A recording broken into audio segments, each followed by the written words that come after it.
আসসালামু আলাইকুম গাইস, সবাই কেমন আছেন? আশা করি সবাই অনেক ভালো আছেন। আজকে আমি আপনাদের সাথে শেয়ার করব কিভাবে মুগ ডালের মুড়িঘণ্ট রান্না করতে হয়। তো চলুন আজকে দেখে আসি কিভাবে এই মুড়িঘণ্টটা রান্না করতে হয় এবং কী কী উপকরণ লাগে। মুগ ডালের মুড়িঘণ্ট রান্না করতে আমি এখানে যা যা উপকরণ নিয়েছি সব কিছু আপনারা দেখতেই পাচ্ছেন।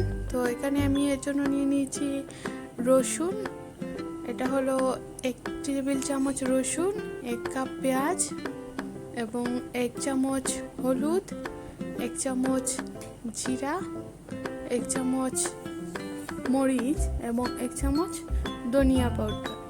আর এর সাথে সাথে নিয়ে নিলাম তেল 1 কাপ এবং লবণ এবং গ্রিন চিলি। আর এটা দেখতে পাচ্ছেন রুই মাছের মাথাটা, যেটা দিয়ে আজকে আমি এই মুড়িঘণ্টটা রান্না করব। এটা হলো মুগ ডাল, আর আজকে আমি এটার জন্য 1 কাপ মুগ ডাল নিয়েছি। এবং এখন এটা কিন্তু আপনারা দুবেন না, না দেওয়া অবস্থায়, ড্রাই থাকা অবস্থায় এটাকে আপনারা একটা ফ্যানে নিয়ে ভালো করে ভেজে নেবেন। এটা একটু ব্রাউন কালার করে ভাজতে হবে আপনাদেরকে, আর অনবরত নাড়তে হবে যাতে কোনো দিক দিয়ে পুড়ে না যায়। যখন একটা খুব ভালো স্মেল চলে আসবে তখন এটাকে আপনারা নামিয়ে কিছু পানি দিয়ে এটাকে কিছু সময়ের জন্য ভিজিয়ে রেখে দেবেন। আর এখন এই মাছের মাথাটাকে একটু হালকা তেলের মধ্যে বেজে নেবেন। তো দেখুন আমি একটা কড়াইয়ে এটাকে বেজে নিচ্ছি। এখন আমি চুলায় একটা হাঁড়ি বসিয়ে দিয়েছি এবং এর মধ্যে আমি 1/2 কাপ তেল দিয়েছি এবং 1 কাপ পেঁয়াজ দিয়ে দিয়েছি। এখন পেঁয়াজগুলোকে হালকা একটু বেজে নেব।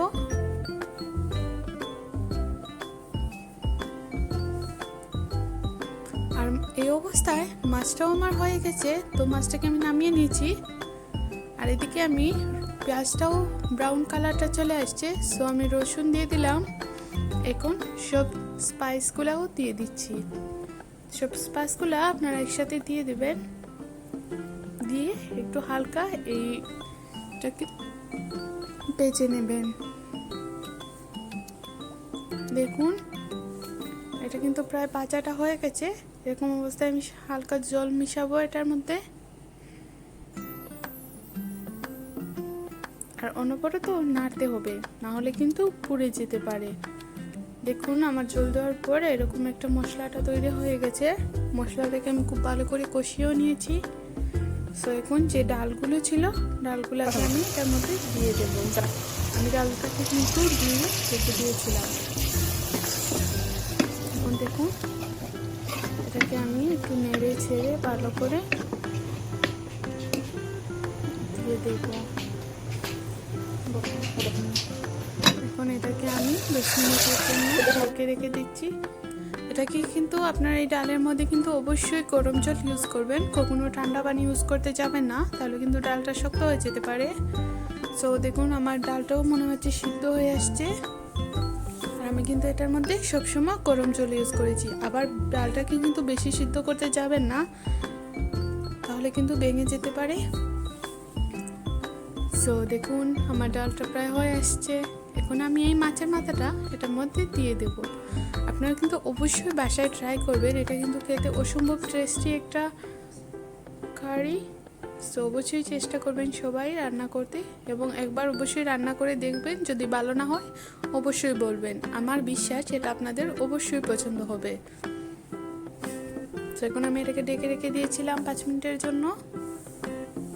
এখন আমি এটার মধ্যে জল দিয়ে দিচ্ছি। এখানে আমি গরম জল ইউজ করেছি 2 কাপের মতো। এখন আমি গ্রিন চিলিগুলোকে এটার মধ্যে দিয়ে দিলাম। সো ডেকেও রেখে দিয়েছিলাম। এখন দেখুন আমার মনে হচ্ছে যে হয়ে গেছে। সো তাই জন্য আমি এখানে কিছু জিরার যে পাউডার ছিল আমার, ওটা এখন আমি দিয়ে দিচ্ছি এই অবস্থায়। তাহলে কিন্তু ফ্লেভারটা খুব সুন্দর আসবে আর খেতেও কিন্তু খুব টেস্টি হবে। দেখুন আমার মাছটাও মনে হচ্ছে হয়ে গেছে। খুব সুন্দর একটা স্মেল আসছে। এখন আমি এটাকে সার্ভ করে নিলাম একটা বাটিতে। দেখুন কীরকম হয়েছে আমার কারিটা। সো এভাবে আমাদের সাথে থাকবেন, আর আমাদের ভিডিওগুলো যদি পছন্দ হয়ে থাকে তাহলে অবশ্যই লাইক, কমেন্ট, শেয়ার করবেন। Thanks for